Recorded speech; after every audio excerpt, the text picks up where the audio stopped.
நேயர்களே, நான் curtain rate journalist Sufiyan. அன்பான வேண்டுகோள், அயலக செய்திகள் தமிழ் யூடியூப்பில் நிறைய பேசுகிறேன். நீங்கள் என்ன இதை பாருங்கள், ரொம்ப ஆதாரமாக இருக்கும். முதல்ல சப்ஸ்கிரைப் பண்ணுங்கள் ப்ளீஸ், அவள் தான் உங்களுக்கு வரும்.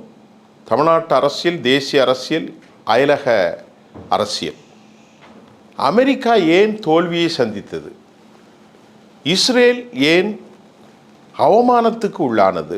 இஸ்ரேல் ஏன் பயங்கரமான சேதாரத்தை சந்தித்தது? இப்படி ஒரு கேள்விகள் உங்களுக்கு புதிதாக இருக்கும். என்ன ஒரு புதிதான ஒரு செய்தியை சொல்கிறார், அமெரிக்கா எப்படி தோற்கும் என்ற கேள்விக்கு உண்மையான பதிலை நான் உங்களுக்கு தர காத்திருக்கிறேன்.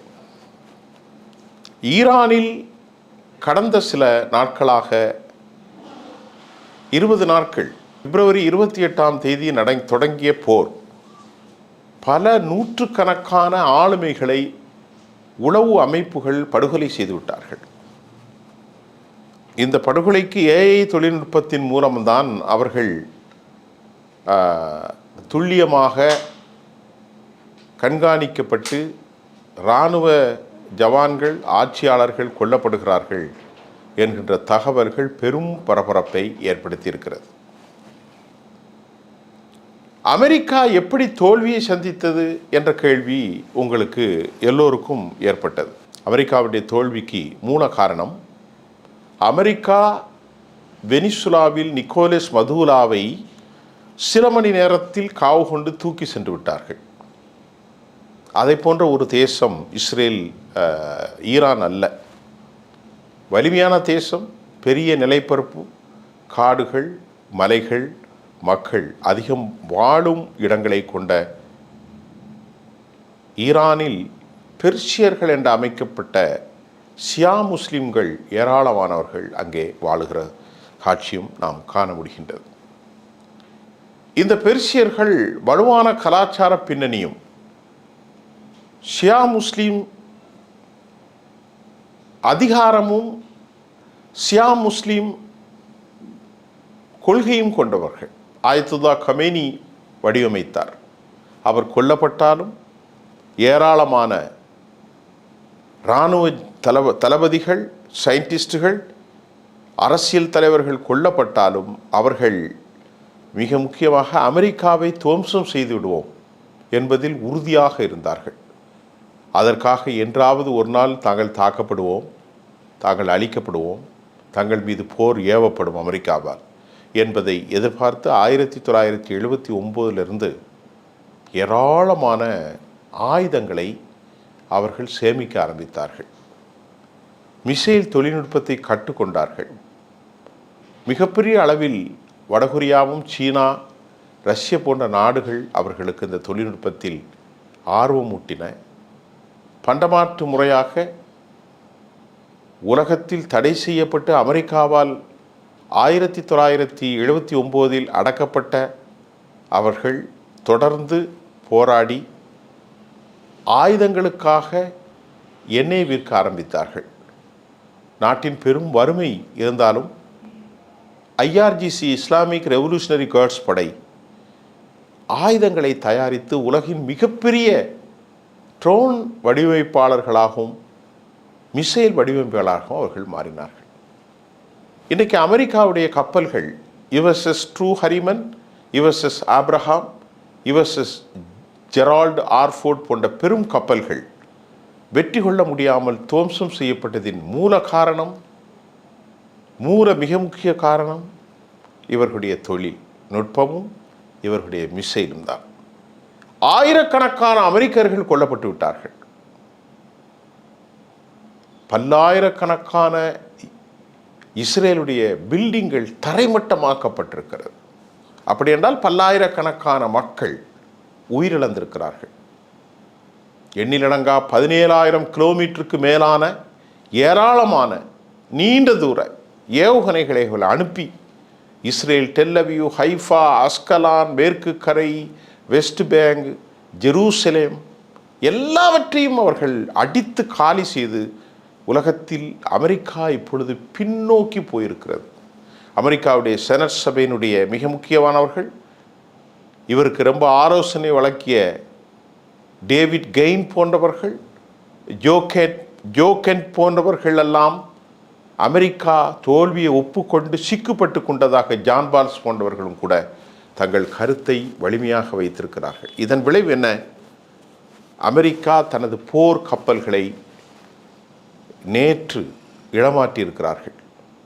இந்த இடமாற்றத்தின் மூலம் அமெரிக்கா தோல்வியை சந்தித்திருக்கிறது. வரலாற்றில் 200 பில்லியன் அளவிற்கு 200 பில்லியன் பணத்தை அவர்கள் செலவழித்திருப்பதாகவும் அதற்காக பெரும் பணத்தை அவர்கள் கோரியிருப்பதாகவும் அமெரிக்க நாடாளுமன்றத்தினுடைய செனட் சபை, காங்கிரஸ் மட்டுமல்ல, அதை ஒப்பு கொடுக்கக்கூடிய டெமோக்ராட்ஸ் கடும் எதிர்ப்புக்கிடையே இந்த போர் கைவிடப்பட்டு அணு ஆயுதங்களை நாசம் செய்வதாக கூறிக்கொண்ட அமெரிக்கா ஒட்டுமொத்தமாக கேவலப்பட்டு பாரசீக வளைகுடாவிலிருந்து வெளியேறியிருப்பதாக தற்போது தகவல்கள் வெளியாகியிருக்கிறது.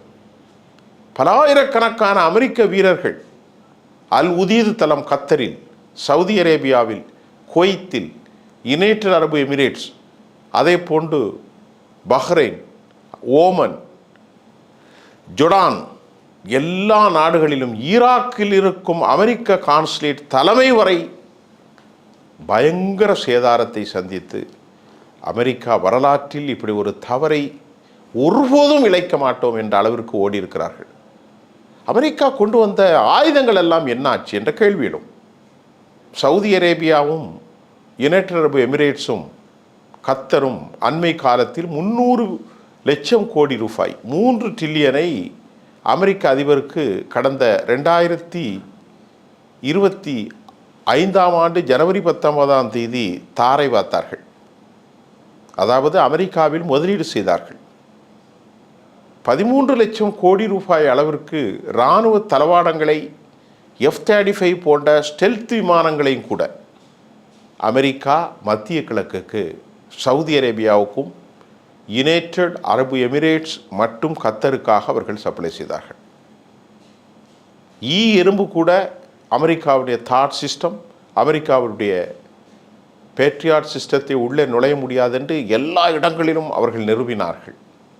விளைவு ஈரானுடைய சிஜ்ஜீல் ஏவுகணை, ஈரானுடைய ஃபத்தா 2, ஃபத்தா 1, ஃபத்தா 2, ஃபத்தா, அது மட்டுமல்லாமல் கதர், அதை போன்று கொர்ரம்சோர், ஹைபர் ஷகான், இமாமத், ஏராளமான சுல்ஃபிகார், இப்படி சொல்லிக்கொண்டே போகலாம். ஏராளமான பலிஸ்டிக் மிசைல்கள் சுற்றுப்பாதையை விட்டு வெளியே வந்து 17,000 கிலோமீட்டர் அளவிற்கு மிக கடுமையான வேகத்தில் அவர்கள் தாக்குதலை நடத்தி ஏராளமான அமெரிக்காவுடைய வான் பாதுகாப்பு சாதனங்கள், அமெரிக்காவுடைய ரெடார் சாதனங்கள், இஸ்ரேலுடைய ரெடார் சாதனங்கள், இஸ்ரேலுடைய வான் பாதுகாப்பு சாதனங்கள் எல்லாம் அழிந்து நடுவீதிக்கு வந்ததன் விளைவு இஸ்ரேல் என்று சொன்னது, போரை நாங்கள்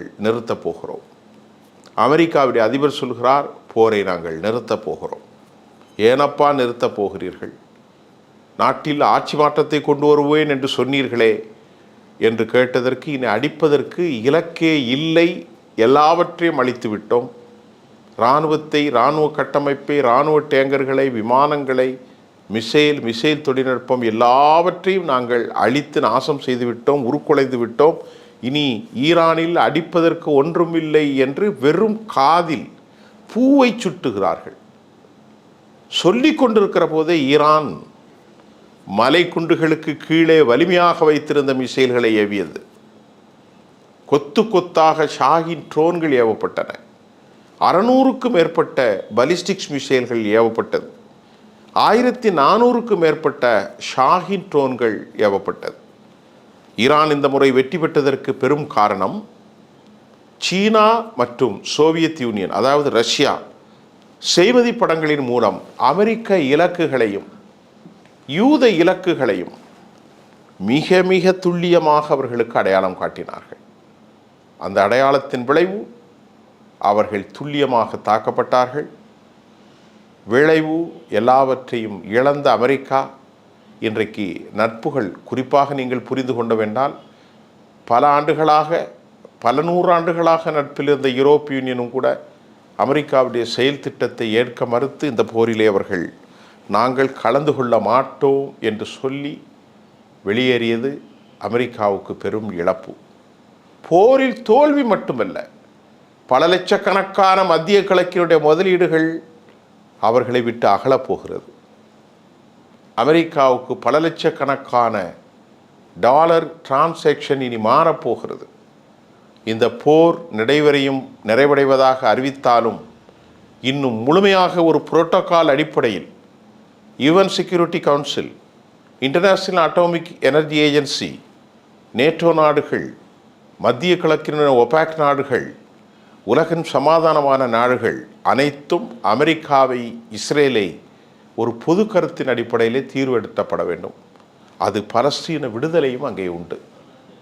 அப்படி ஒரு சூழல் வருகிற போது ஏகாதிபத்திய ஆட்சி முடிவுக்கு வரும். பெஞ்சமின் நெத்தன்யாஹுவுடைய கொடூரமான கொலைகள் முடிவுக்கு வரும். அமெரிக்காவின் தோல்வி உலகத்திற்கு சொல்லும் செய்தி என்ன? இதுதான் முக்கியம். இன்னும் சில நாட்கள் காத்திருங்கள். உங்களுக்கு புதிய அப்டேட்ஸோடு நான் உங்களுக்கு பல புதிய வெளிநாட்டு செய்திகளை தர காத்திருக்கிறேன். நன்றி. மீண்டும் சந்திப்போம்.